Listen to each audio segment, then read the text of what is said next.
Nemishqa hammadan fanfujini ya'ni chiritishdan saqlash doriini tillaydi. U bizga oz vaqt buzilib qolgan narsani uzun vaqt saqlaydigan qilib beradigan qulaylik narsa tursa. U shunchalik ayblangidek zodi nemish qildi. Yaqinqi yillardan buyon nurg'ulg'an qisqa filmlarda chiritishdan saqlash dori qitilgan narsalarni ko'p yesi badanga ziyonli. Shunga chiritishdan saqlash qitilgan surilgan go'sht, yana ba'zi o'ralmalik yemekliklarni ko'p iste'mol qilmanglar degandek uchurlarni to'xtamay ko'rdik. Undaqda turmushimizning ayrilmas qismiga aylanib ketgan bu narsani ular nemishqa badanga ziyonlilik deydi. Buning sababi zodi qayerda? Amaliyotda chiritishdan saqlash tarkibida eng ko'p uchraydigan yashov-sanlar deydigan tarkib bo'ladi. Bu narsa xalqaro e'tirof qilingan rak keltirib chiqaradigan ilmiy bo'lib, uning ziyon qilishi yoki qilmasligi badanimizning uni qanchalik qabul qilganligi bilan munosabatlik. Undaqda u ko'p iste'mol qilinsa badanga qanday ta'sirlarni olib keladi? Qanamsa bugun men oddiy misol bilan sizlarga uning ziyinini tushuntirib beray. Badanimizdagi qon tarkibida gemoglobin, ya'ni temir va oqsil bo'lgan qizil rangli birikma bor. Uning xizmati asosiy o'pkadagi oksigenni qon tomirlar orqali boshqa to'qilmalarga yetkazib, hamda boshqa to'qilmalardagi karbon dioksidni to'shib o'pkaga yetkazib, badan sirtiga chiqarib etishdan iborat. Bundaq aytganda u qon tomirimizdagi kichik ishchan qo'lvoqchiga o'xshaydi. Uning normal xizmati bizning badanimizning sog'lom aylanishini ishga oshira oladi. Ammo bizning badanimiz yashov-sanlarni ko'p qabul qilgan ahvolda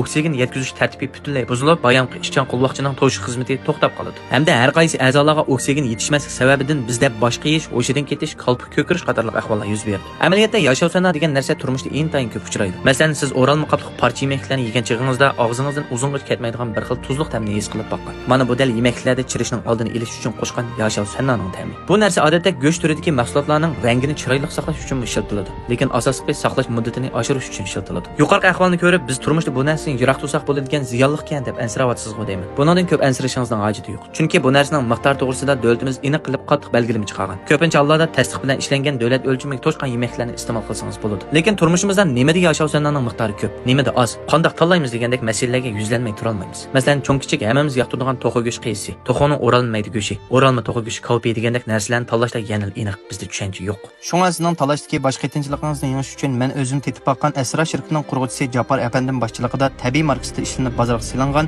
chirishdan saqlashni oz ishlatish emas, balki ishlatmaslik prinsipiga qattiq amal qilgan, sog'lomlikni va aslitamni oldin qo'rin qo'ygan sifat o'lchamiga yetgan, sog'lom, ismi jismiga loyiq tabiiy mahsulotlarni tavsiya qilaman. Undan boshqa ta'kidlab qo'yilgan nuqta tabiiy shirkati va ishlab chiqargan mahsulotlarning texmi aniq tushunmoqchi bo'lsanglar, tuvandagi aytib qilingan nomerni qaytib olsanglar bo'ladi. Undaqda iste'molchi bo'lish suhbatingiz bilan siz sog'lom yemeklik degan narsani zodi qanchalik tushunasiz? Mush xildagi tabiiy mahsulotlar bozorga solinsa qarshi olamsiz, olmamsiz?